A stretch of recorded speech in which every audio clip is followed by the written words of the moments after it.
Good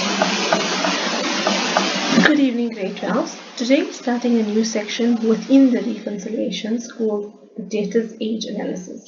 Now this is something new because the other sections within this section you have done in the past. For example, creditors reconciliations you did last year, and then reconciling debtors control and creditors control with the debtors list and creditors list was done in grade 10.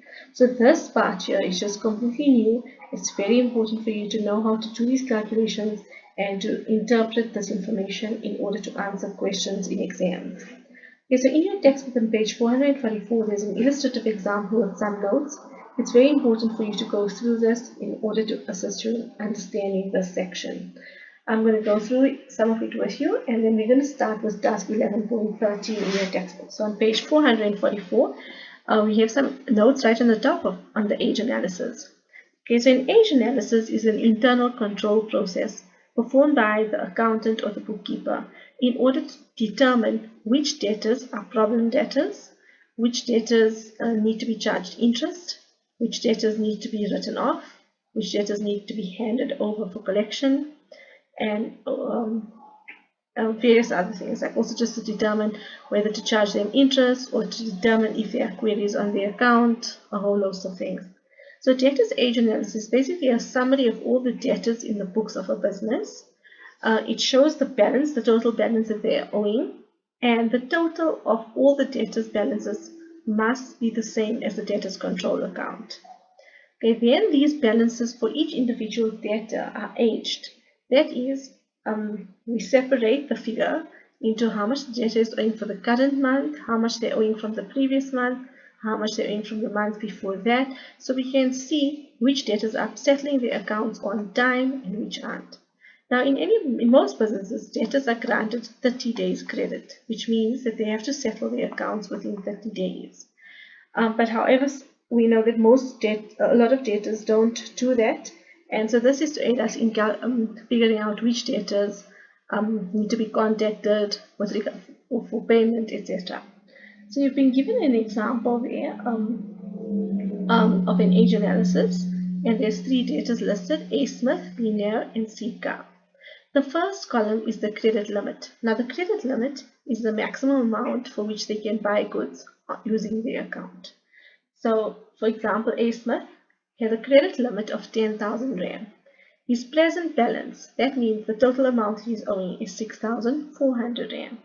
Now of that 6,400, 2,200 is for goods he's purchased in the current month, which is June, and 4,200 is for goods which he bought in the month before June, which will obviously be May, which is why it's listed in the column called 30 days.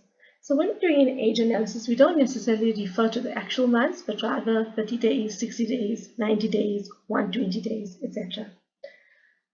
Okay, so A. Smith doesn't look like such a problem debtor, but if you look at C. Carr, for example, C. Carr has a credit limit of 12,000 Rand. His balance is 11,000 Rand. And it's aged 440 for the current month, 2,330 days, 5,660 days, and 2,190 days. So that means he's got a balance of 2,100, which is owing for 90 days or more.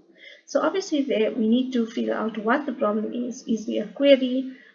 Is he a slow payer, etc. We may have to charge interest on the outstanding balances and all of that. So this is what we use the age analysis for. After that, you see the total column. So the total is the total of all the debtors. Okay, so how much they all owing? You see 25,400. That must correspond to the debtors control balance.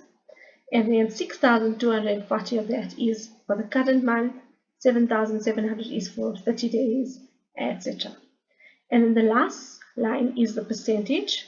Okay, so the present balance, which is the total, is referred to as 100%. And then each total is calculated as a percentage of that. So in the current total, they would have taken 6,240 divided by 25,400 to arrive at 24.6%. Okay, so basically with this we can see that if the business's credit terms are 30 days, that means all amounts outstanding for longer than 30 days are a problem.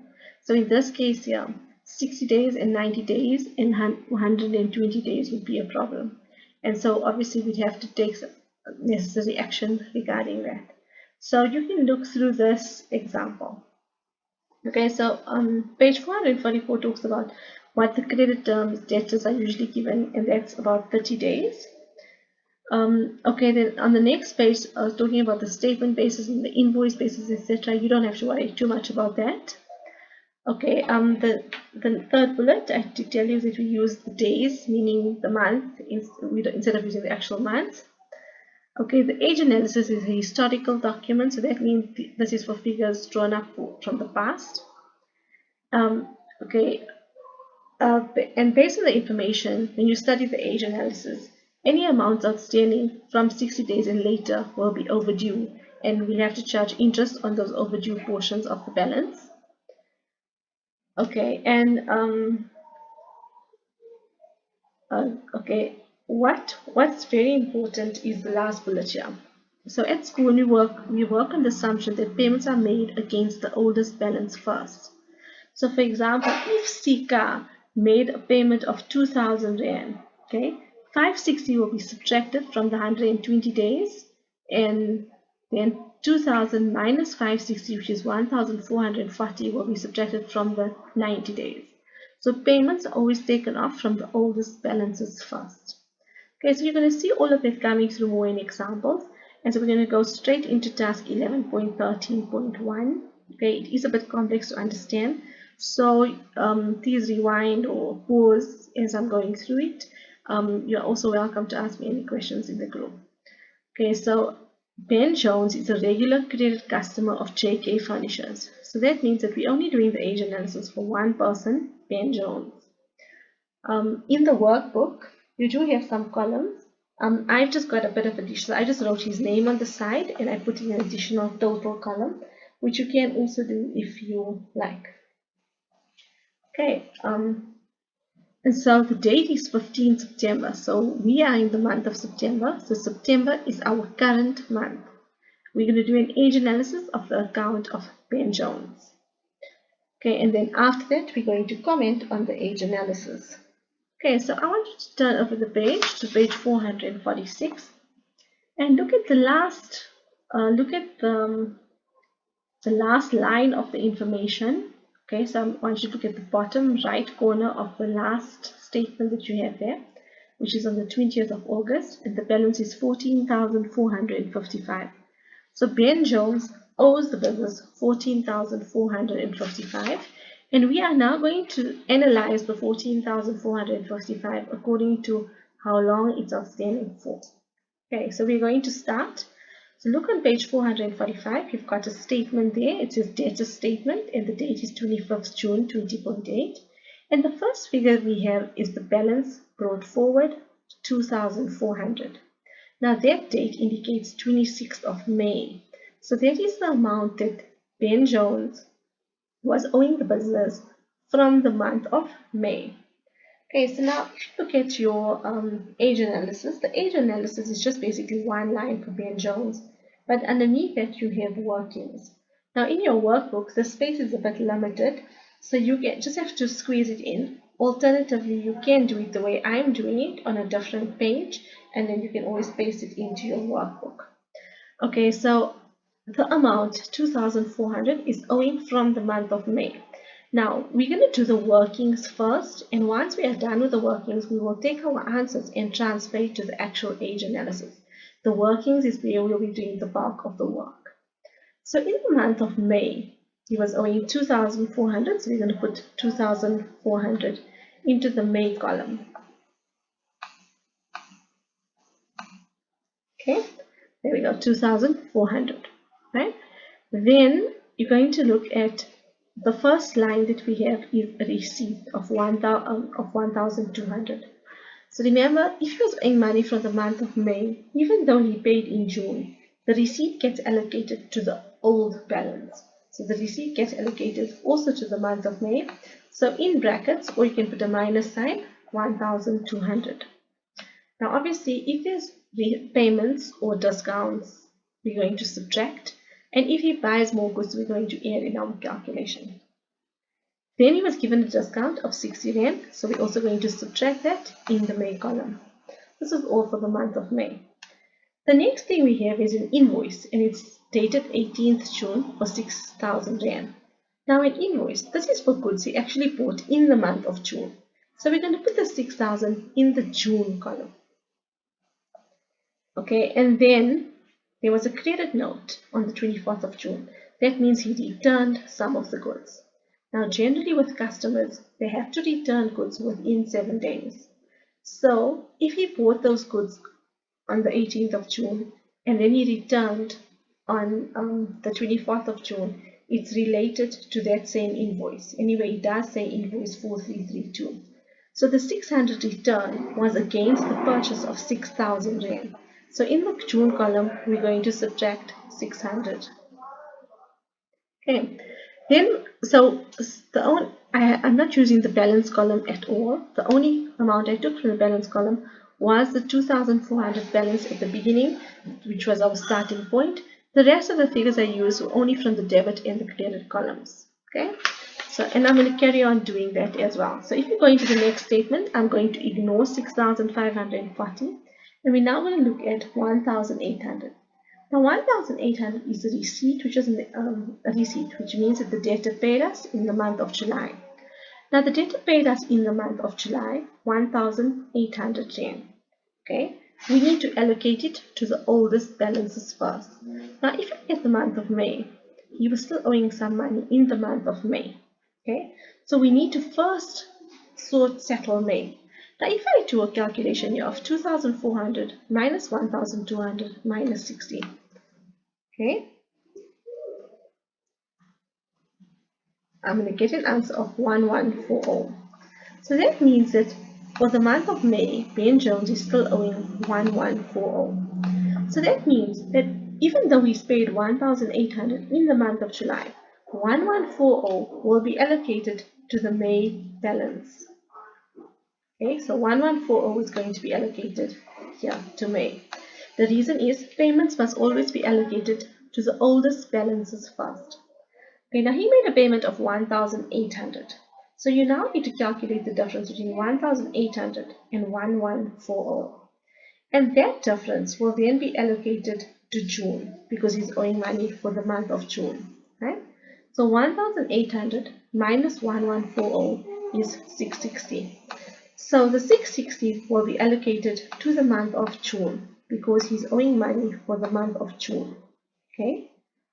The next thing we have is the discount. So the discount, remember May has been settled. So the discount will now be allocated to June. Okay. The next thing we have is an invoice. Now an invoice is dated 12th of July. So all we do is place it in the 12th of July.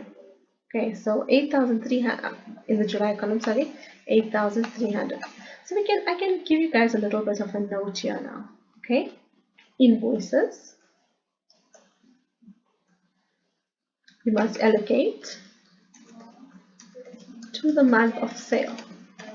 So just look at the date, right? So follow the date. Okay, receipts. We're going to allocate to oldest balances first.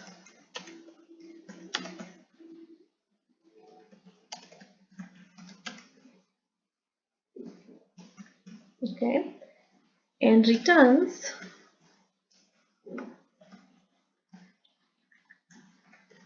Allocate to the same month as the invoice.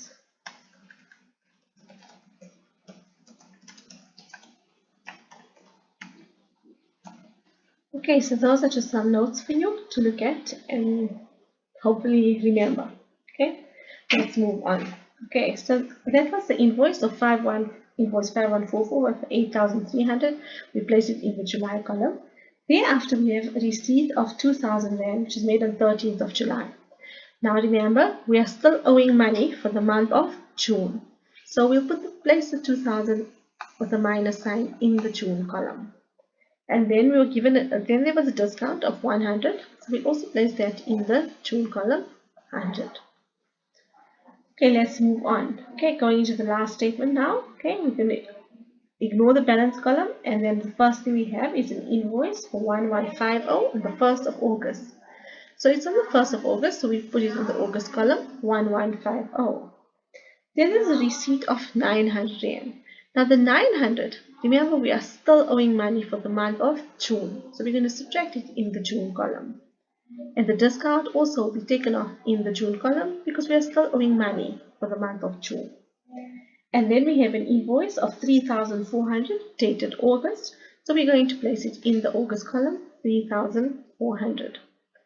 Okay, and now we are actually done with the aging. Okay, so all that's left to do now is total the columns for each month, right? So we're just going to total. Okay, so when we get our totals, okay, we have 1605, 8,300, and 4,550.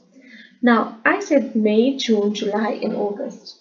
Do you see that my May calculation is under the 90 plus days column. My June calculation is under the 60 plus days column, and so on and so forth, right? Now, we are sitting in the month of September. Okay, there were no transactions for the month of September. So I'm actually treating August as the current balance. So in the month of August, the debtor is owing the business 4,550.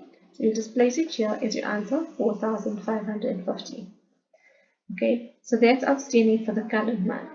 Then from the month of July, which is 30 days or more, the debtor is owing 8,300. So we're going to place that in the 30 plus days column. For June, which is 60 plus days, the balance still outstanding is 1605. So we're going to place that in that column. And for 90 plus days, the May balance was settled. So you can put a 0 or a dash there. Okay. All that's left to do now is to add up these three figures. Okay.